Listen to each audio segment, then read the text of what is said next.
Now we are going to visit the Ohko no Taki Waterfall, and it is one of the 100 best waterfall in Japan. And actually, it is the must-visit place if you go around this island.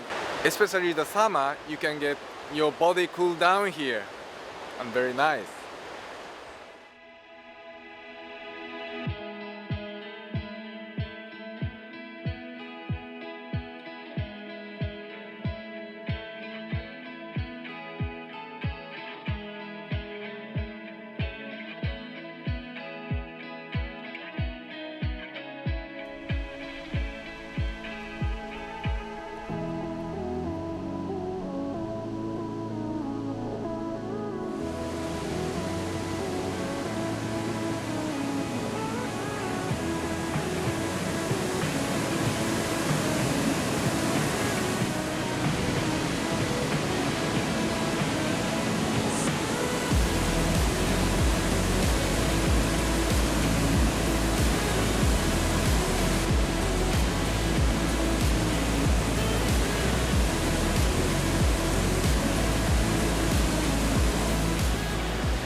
So this is the Okonotaki Waterfall, and see the rocks around here is quite black, and it was used to be the shale rock.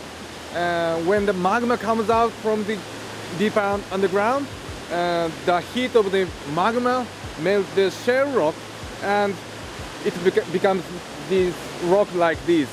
It is called hornfels, and it is very hard rock. Waterfall becomes such as high because of these rocks are very hard. So you feel the power of this earth.